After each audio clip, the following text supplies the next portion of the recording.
मेरा जो इनसे बकाया है वो है 1,62,00,000 रुपए। मैं जो पैसा मांग रहा हूँ उसका इनका ये बोलना है कि हमें तो नुकसान हो गया है, तो हम आपको ये पैसा नहीं दे पाएंगे कुछ भी।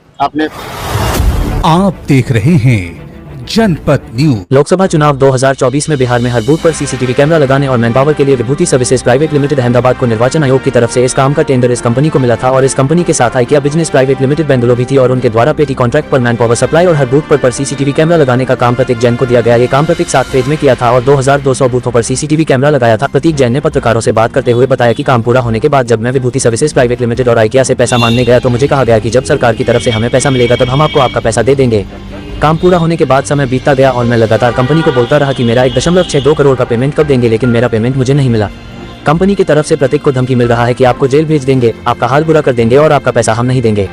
25 अगस्त 2025 को प्रतीक जैन ने विभूति सर्विसेज प्राइवेट लिमिटेड और आइकिया बिजनेस प्राइवेट लिमिटेड खिलाफ भोपाल में किया, जो अब मनेर थाना आ गया है। इस पूरे मामले पर पीड़ित प्रतीक जैन ने क्या कुछ कहा, देखिए हमारी पूरी रिपोर्ट। जी, मैंने पिछले साल लोकसभा बिहार चुनाव में जो बूथ पे सीसीटीवी कैमरा लगते हैं उनका काम लिया था। जो एक कंपनी है Vimukti solutions private limited Ahmedabad, tender इनके नाम से हुआ था निर्वाचन आयोग से, और इनके साथ IKEA business solutions private limited जो कि बेंगलोर की कंपनी है, उन्होंने ये साथ में मिलके काम किया था और उन्होंने मुझे काम दिया था मैन पावर सप्लाई करने का, साथ साथ में बूथ पे कैमरा लगाना, निकालना, मैनेज करना, कंट्रोल रूम सेटअप करना। तो ये काम करीब 7 फेज में मैंने किया था और मैंने करीब 22,000 कैमरे लगाए थे पूरे बिहार में। तो जब ये काम हो गया तो कंपनी का कहना था कि जब सरकार से पेमेंट आएगा तब हम आपको पूरा पैसा देंगे। समय बीतता गया, हम लोग फॉलोअप देते गए कि कब पैसा दीजिएगा, कब पैसा दीजिएगा। फिर हम लोग ने आरटीआई लगाई सी ऑफिस में। जब पता चला कि उनका पूरा पेमेंट हो गया है तो हम लोग उनसे बात करने गए कि भाई हमारा पेमेंट दे दीजिए, आपका पेमेंट तो सरकार से क्लियर हो गया है। तो उनका ये बोलना था हमें बहुत सारा नुकसान हो गया है, नुकसान के चलते हम आपको पेमेंट नहीं कर पाएंगे। मेरा जो उनसे बकाया है वो है 1,62,00,000 रुपए, और जिसका वो मुझे बोल रहे थे कि आपके पास हमारा कुछ सामान है, वो अगर आप दे दीजिएगा तो आपको हम 10 लाख रुपए देंगे। तो इसके लिए मैंने सीधे मना कर दिया, क्योंकि सीधी सी बात है मेरा इतना पैसा लगा हुआ था जेब का, तो मैं 1,62,00,000 का 10 लाख रुपए में कैसे करूंगा, क्योंकि मेरे भी जो नीचे लोग थे जिन्होंने मेरे साथ काम किया था उनका भी पैसा बकाया था। काम कैसे दिया क्या आपको? काम ये मेरे को मिले थे, यहाँ पे लेमन ट्री होटल है, यहाँ पे इन्होंने मुझे बुलाया था और रवि कुमार HM जो डायरेक्टर है आइकिया बिजनेस सोल्यूशन के, उनने मेरे से बोला कि मैं विमुक्ति का भी डायरेक्टर हूँ, तो ये काम मेरी कंपनी को मिला है, मैं आपको ये काम दे रहा हूँ। और उसके बाद मैंने बोला ठीक है, आप एक हमारे रेट फाइनल हुए, मैंने कहा इस पे अनुबंध कर लीजिए, जिसको हम MOU कहते हैं। तो ड्राफ्ट भी बनाया गया उसका, लेकिन मैं उनसे कंटिन्यूस बोलता गया कि इसको साइन कर लीजिए। उन्होंने बोला नहीं, आप ये पेमेंट रखिए, एडवांस। उन्होंने मुझे पेमेंट डाला। इनिशियली जो उन्होंने मेरे को सबसे पहला पेमेंट किया था वो किया था 25 लाख रुपए का, जो कि चेक पोस्ट के काम के लिए था। उसके बाद एज एंड व्हेन जब उनको मैंने बोला कि पेमेंट करिए, वो करते गए। अनुबंध का मैंने जब उनको बोला तो वो बेंगलोर चले गए। उन्होंने कहा मैं जब आऊंगा मैं तब करूंगा, जब मैं आऊंगा, तो इस तरीके से उसे टालते गए। तो अनुबंध लिखित रूप में कभी हुआ नहीं, वर्बली था।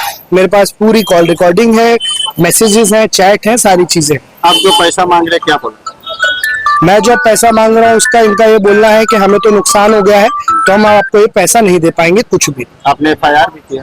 जी, मैंने भोपाल में 14 जनवरी 2025 को इसके लिए एक एप्लीकेशन दी थी और 25 अगस्त 2025 में जाके इसकी 0 FIR बागसवनिया थाने भोपाल में रजिस्टर हुई थी, जो कि अब ट्रांसफर हो गई है मनेर थाना पटना डिस्ट्रिक्ट में। अब आप क्या चाहते हैं? मेरी यही गुजारिश है कि ये जो मेरा पैसा है ये मुझे दे दिया जाए, क्योंकि इसके चलते मेरी जो व्यवसाय के लिए, मेरे पिताजी के व्यवसाय के लिए एक दुकान थी भोपाल में, वो मुझे बेचनी पड़ी, क्योंकि मुझे आगे भी लोगों का पैसा देना था जिनसे मैंने उधार लिया था, वो बेचना पड़ा। तो मैं ये चाहूंगा कि सबसे पहले मेरा भुगतान कर दिया जाए, और मेरी दरख्वास्त रहेगी ECI और CO बिहार से कि ये जो कंपनियां बाहर से आती हैं, बाहर की स्टेट से आती हैं और यहाँ पे लोकल लोगों से जो काम करवा लेती हैं और अपना काम करके चली जाती हैं और उनका पैसा नहीं देती, तो हम लोग ग्राउंड लेवल पे काम करने वाले लोग हैं, धूप में खून पसीना एक करके काम किया है। दिन में मुश्किल से 2 या 3 घंटे सोते थे हम लोग 3 महीने के बीच, और उस बीच भी उनका व्यवहार बहुत खराब रहा है। मेरे पास रिकॉर्डिंग है जिसमें उन्होंने मेरे को बोला है कि अगर तुम काम नहीं करोगे तो मैं तुम्हें जेल में डलवा दूंगा, तुम्हारे साथ ये करवा दूंगा, मैं बहुत पावरफुल हूँ।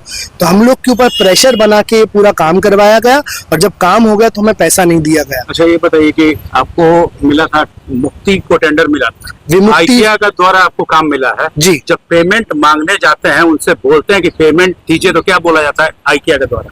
आइकिया के द्वारा ये बोला जाता है कि भाई हमारे पास जो पैसा है वो कट के आया है तो हम आपको पेमेंट नहीं करेंगे, हमारा नुकसान हो गया। अब आप ये देखिए, एक जो कैमरा सीसीटीवी आप भी घर पे लगवाने जाएंगे तो 1000, 1200, 1500, 2000 में आपको अच्छे से अच्छा सीसीटीवी मिल जाएगा जी, सही बात है। उसके बाद ये लोग सरकार से 6,050 रुपए एक दिन का किराया लेती है मात्र, और मैन पावर का 1650 रुपए लेती है। यानी करीब करीब इसको हम जोड़े तो 7700 रुपए करीब ये लोग एक दिन का किराया लेती हैं बिहार सरकार से, जबकि जो कैमरा है उसकी कीमत 1000-1500 से ज्यादा की नहीं होती। तो ये सरकार से इतना पैसा लेते हैं और हम लोग को ये मात्र मुश्किल से 1000-1200 रुपए में काम देते हैं, जिसमें हमें सब कुछ मैन पावर भी लगानी है, कैमरा भी लगाना है, निकालना है, ये सब करना होता है। अच्छा, आप लोग को धमकी भी दी गई है? जब मैंने अपने किसी परिचित के थ्रू बुलवाना चाहा कि सर मेरा पैसा दे दीजिए, मुझे दिक्कत हो रही है, अगर आप नहीं देंगे तो मैं सारी चीजें ईसीआई और सीओ बिहार में जाके दूंगा, तो उस चीज पे उन लोगों ने डायरेक्टली मेरे से बात ना करते हुए मेरे परिचित को बोला कि आप ये कैसे बोल रहे हो, आपको मैं बहुत टॉर्चर करूंगा, आप ऐसे कैसे बोल सकते हो, मैं आपको टॉर्चर करूंगा, सुप्रीम कोर्ट में मेरी पहचान है, रमेश जी करके उनने ये सारी बातें बोली। और मेरे को उसी 3 दिन पहले ही एक लीगल नोटिस भेज दिया कि आपके पास हमारा बकाया सामान है, जो कि ये सामान ऑलरेडी अप्रैल के पहले महीने में मेरे गोडाउन से निकलवा चुके हैं। तो कितने लोगों का पैसा बाकी है? एक जो लैपटॉप जिनने किराए पे दिया था धीरज शर्मा जी, उनका करीब करीब उनने एक लीगल नोटिस भेजा 48 लाख का, उनका पैसा बकाया है। उसके बाद जो मृत्युंजय जी है जिनने अपने वेयर हाउस पे मैन पावर लगाई थी, उनका कुछ 5 लाख रुपए बकाया है। फिर एक जो ड्राइवर था बादल, उसका कुछ करीब 50,000 रुपए बकाया है। फिर एक अभिषेक जी है जिन्होंने मेरी तरह ही काम किया था, उनका कुछ 25 लाख रुपए बकाया है। तो ऐसा है कि और भी लोगों का पैसा बकाया है, ये लोग ने पैसा नहीं दिया, तो ये विलफुल डिफॉल्टर है। और ये बाकी स्टेट में भी ऐसा ही करते हैं, एमपी में भी ये लोग काम करते हैं, एमपी में भी कुछ लोगों के इतने ही पैसे बकाया है। क्या नाम है आपका? मेरा नाम प्रतीक जैन है। किया सरकारी तंत्र में भी कंप्लेन किया आपने, कोई रिस्पॉन्स अभी तक मिला है? सर मैंने मेल भी किया, ईसीआई सीओ ऑफिस लिखित में भी मैंने एक लेटर पहुंचाया, जितने भी कर्मचारी हैं सीओ बिहार ऑफिस में 11 की 11 को, मेरे पास उसकी रिसीविंग भी है। मैं जब सीओ ऑफिस गया तो वहां पे लोगों का बोलना है कि हमने तो काम विमुक्ति को दिया था, हम इसमें बीच में नहीं आएंगे, हम आपकी कोई मदद नहीं कर सकते, आप लोग खुद से सेटल कर लीजिए। तो वहां से भी मेरी कोई मदद नहीं करी गई, ना मेरी कोई सुनवाई हुई है।